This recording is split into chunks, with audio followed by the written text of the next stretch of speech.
Fala pessoal, tudo bem com vocês? Um grande abraço para todo mundo ligado aqui no LAC Concursos, o maior site de videoaulas do Brasil.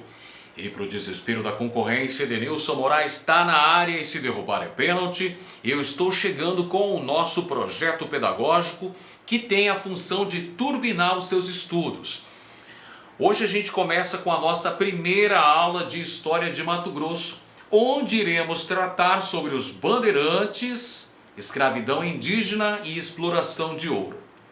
O objetivo desta aula é discutirmos a importância das bandeiras percorrendo o território que deu origem ao atual estado de Mato Grosso, bem como compreender também as principais consequências da presença dos bandeirantes nestas terras. Portanto, entenderemos o que foram as bandeiras, qual o papel histórico desempenhado pelos bandeirantes e também iremos conhecer as principais consequências da ação desenvolvida pelos bandeirantes em terras mato-grossenses.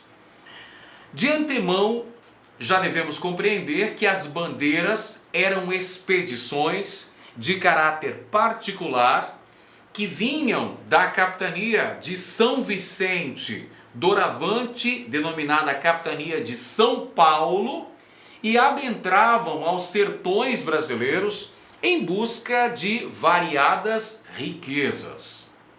Haviam vários tipos de bandeiras: bandeiras de sertanismo de contrato, bandeiras de apresamento indígena e também havia as bandeiras que se dedicavam à mineração de ouro e pedras preciosas.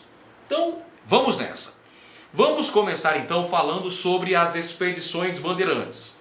Como eu falei para vocês, as bandeiras eram basicamente expedições de cunho particular que adentravam os sertões. Eles, portanto, eram sertanistas, atuavam nos sertões brasileiros. As bandeiras surgiram basicamente como uma alternativa econômica para a capitania de São Vicente. Você está lembrado que no início da aula eu falei que elas partiam da capitania de São Vicente, que posteriormente passou a ser denominada capitania de São Paulo. Entendeu? A capitania de São Vicente enfrentou problemas econômicos ao longo do século XVII. Que problemas econômicos eram esses? O isolamento, porque naquele contexto histórico, a economia brasileira estava centrada na região Nordeste, onde tínhamos a extração, ou melhor, a produção de cana-de-açúcar.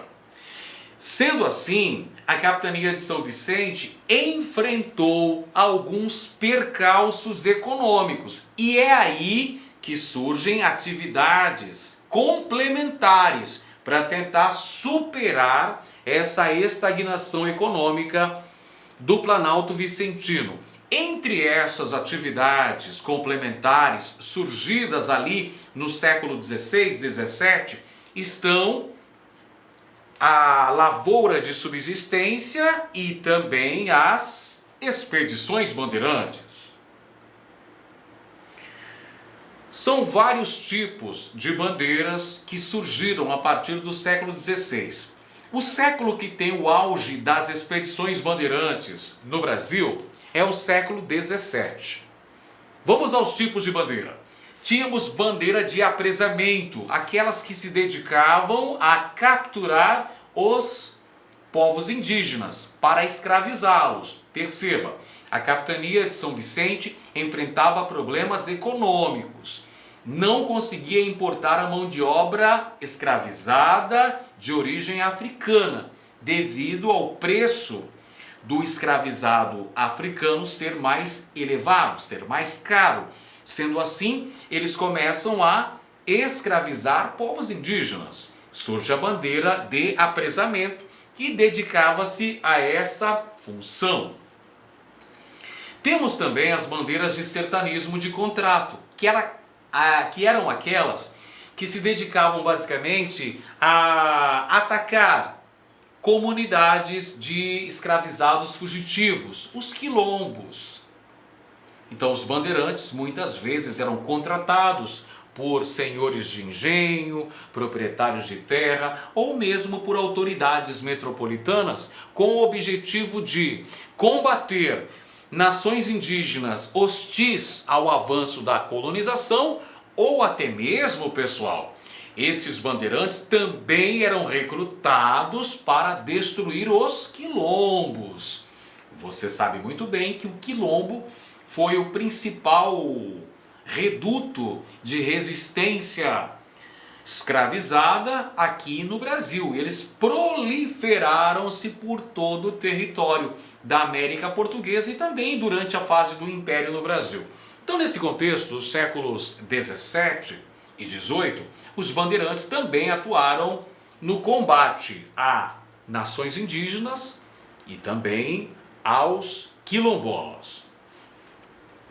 Outro tipo de bandeira muito importante que se desenvolveu ali nos séculos 17 e principalmente no início do século 18 foram as bandeiras de prospecção, aquelas que se dedicavam à busca de metais preciosos, as bandeiras de mineração. Podemos ainda mencionar um quarto tipo de bandeira, esta já uma expedição de caráter comercial que tinha o objetivo de promover o intercâmbio entre as regiões mineradoras e outras áreas da colônia brasileira. Essas expedições que se valiam principalmente,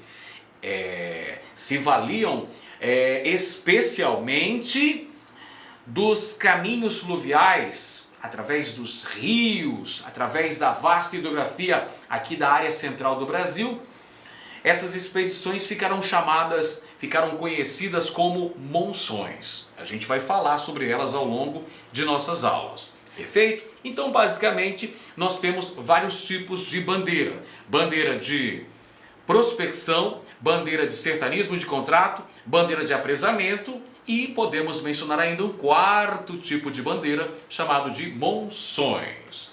Os bandeirantes foram importantes na conquista do território mato-grossense. Os bandeirantes vêm para cá no final do século XVII e no começo do século XVIII ocorre a descoberta das primeiras jazidas auríferas neste território. Vamos começar falando sobre o bandeirante Manuel de Campos Bicudo, aqui representado no desenho de Belmonte. Manuel de Campos Bicudo foi o primeiro bandeirante em terras mato-grossenses. Chegou no último quartel do século XVII nestas terras, acompanhado de Bartolomeu Bueno da Silva. Estava à procura da lendária Serra dos Martírios, que evidentemente nunca foi encontrada, e acabou fundando, junto às margens do rio Cuiabá, o arraial de São Gonçalo Velho, atual comunidade de São Gonçalo Beira Rio.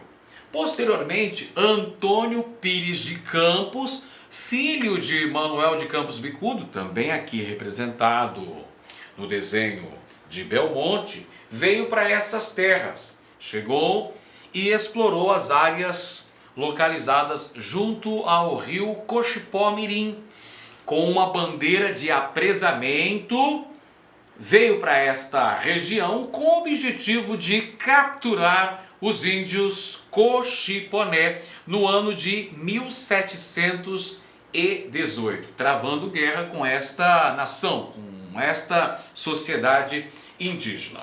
Posteriormente foi a vez de Pascoal Moreira Cabral, certamente o bandeirante mais famoso aqui nestas terras mato-grossenses, porque este foi o fundador de Cuiabá. Então, Pascoal Moreira Cabral vem para estas terras em 1719 com o objetivo de capturar os índios Cochiponé. Você se recorda que eu falei agora há pouco que o Antônio Pires de Campos esteve por estas terras em 1718. É este bandeirante que vai passar as dicas que vai passar a notícia da existência em grande quantidade de indígenas junto às margens do rio Cochipó-Mirim. No ano seguinte, é a vez da bandeira do sorocabano Pascoal Moreira Cabral Leme chegar a este território e vai travar guerra com o gentil Cochiponé, travar guerra com os povos indígenas aqui junto ao rio Cochipó. E de forma acidental, os indivíduos componentes da bandeira de Pascoal Moreira Cabral acabam descobrindo ouro em abril de 1719, fato que muda completamente os objetivos da bandeira, que a princípio eram capturar indígenas para posteriormente escravizá-los. Com a descoberta de ouro, muda completamente a estrutura, o objetivo, a finalidade dessa bandeira aqui em terras mato-grossenses, aqui em terras cuiabanas.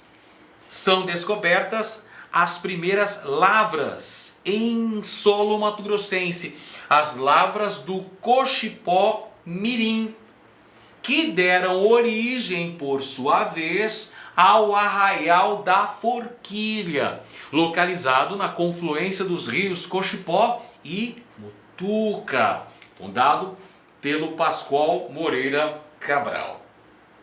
Alguns anos mais tarde, foi descoberta a segunda jazida aurífera em terras cuiabanas, esta ainda mais expressiva do que a primeira. Eu estou me referindo, evidentemente, às lavras do Sutil, descobertas no ano de 1722 por elementos pertencentes à bandeira do também sorocabano Miguel Sutil, que junto às margens do córrego da Prainha, afluente do rio Cuiabá, a região central da capital mato-grossense, onde atualmente se encontra a Avenida Tenente Coronel Duarte, encontrou ouro.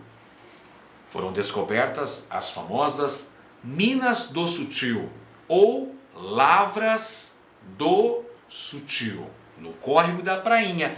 Fato este que promoveu um grande deslocamento populacional. A população que estava fixada lá no Arraial da Forquilha, lembra do Arraial da Forquilha, fundado em 1719 pelo Pascoal Moreira Cabral? Pois é, a população que estava lá no Arraial da Forquilha se transferiu para o Arraial do Bom Jesus, que surgiu junto ao córrego da Prainha. Além disso, a notícia da descoberta deste importante veio aurífero fez com que ocorresse um grande afluxo populacional para esta região.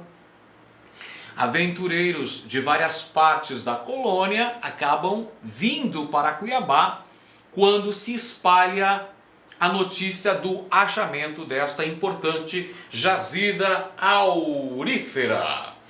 Muitos historiadores consideram que esta é a verdadeira origem histórica de Cuiabá. Mas atenção, a fundação de Cuiabá é 8 de abril de 1719, justamente na ata de fundação do Arraial da Forquilha, lá na confluência dos rios Cochipó e Mutuca. Você está lembrado, a gente falou aqui anteriormente. Mas, por outro lado, muitos historiadores consideram que na área central da atual cidade de Cuiabá, onde foi encontrado uma grande jazida aurífera, as Minas do Sutil, elas seriam consideradas a origem histórica da cidade de Cuiabá. Portanto, pessoal, a descoberta de ouro neste território provocou uma série de transformações muito importantes. Veja, as bandeiras, que eram expedições particulares, que vinham de São Paulo, que vinham buscando riquezas, a princípio, não conheciam efetivamente a existência de ouro nessas terras. A princípio, o objetivo principal das bandeiras era capturar povos indígenas, para escravizá-los, para vendê-los como escravos. Porém, a descoberta de ouro muda completamente o interesse e a visão, tanto dos aventureiros, tanto dos bandeirantes, quanto das autoridades metropolitanas em relação a este território. Lembrando que esse território, de acordo com o que estabelecia o Tratado de Tordesilhas, não pertencia à coroa portuguesa. Pertencia à coroa espanhola, que nunca o colonizou. A descoberta de ouro nestas terras, feita pelos bandeirantes, vai aumentar o interesse metropolitano por elas e vai fazer com que gradativamente sejam ocupadas pela colonização estas terras, que vão ser asseguradas à coroa portuguesa posteriormente. Lá no ano de 1750, essas terras são consideradas oficialmente pertencentes à coroa portuguesa pelo Tratado de Madrid, que nós falaremos em aulas posteriores. Vamos então elencar agora algumas das principais consequências das bandeiras. Primeira consequência importante, pessoal, foi a descoberta do ouro. As bandeiras deram início ao ciclo minerador nestas terras cuiabanas. Mineração, então, em Cuiabá, mudando completamente o interesse, tanto dos bandeirantes, quanto também das autoridades administrativas da América Portuguesa. Então, a descoberta do ouro deu início à mineração nessas terras. Tivemos também um aumento do interesse paulista, olha só, um aumento do interesse paulista, interesse dos bandeirantes neste território, e também um aumento do interesse metropolitano, porque a exploração do ouro renderia muito imposto, cobrança dos impostos, estabelecimento de leis régias para a exploração aurífera neste território. Conflitos com os povos indígenas, evidentemente, porque os bandeirantes vindo para cá, avançando sobre os territórios pertencentes aos índios. Olá, meus amigos, minhas amigas, eu sou o professor Lá, que inicialmente gostaria de pedir licença para você, gostaria de pedir desculpas de interromper a sua videoaula. Mas essa videoaula é uma aula demonstrativa aqui da LAC Concursos. Nós aqui da LAC Concursos, nós temos uma escola que nós estamos no ar desde 2009, é isso mesmo, nós somos uma escola aí especializada em concurso público e principalmente em concurso da segurança pública aqui do estado de Mato Grosso. Não sei se vocês sabem, mas a LAC Concursos é daqui de Cuiabá. A LAC Concurso, consequentemente, é do Mato Grosso e nós temos uma tradição muito grande de aprovação. No último concurso da PJC, que o edital foi publicado no finalzinho de 2013 e a prova realizada em 2014, neste certame, neste concurso, nós tivemos mais de 500 alunos nomeados, é isso mesmo, que estudaram aqui na LAC Concurso. E claro que nós estamos fazendo uma super campanha, nós queremos ter aí a maioria esmagadora dos alunos nossos aprovados. E nós temos aqui vários cursos para a galera, né?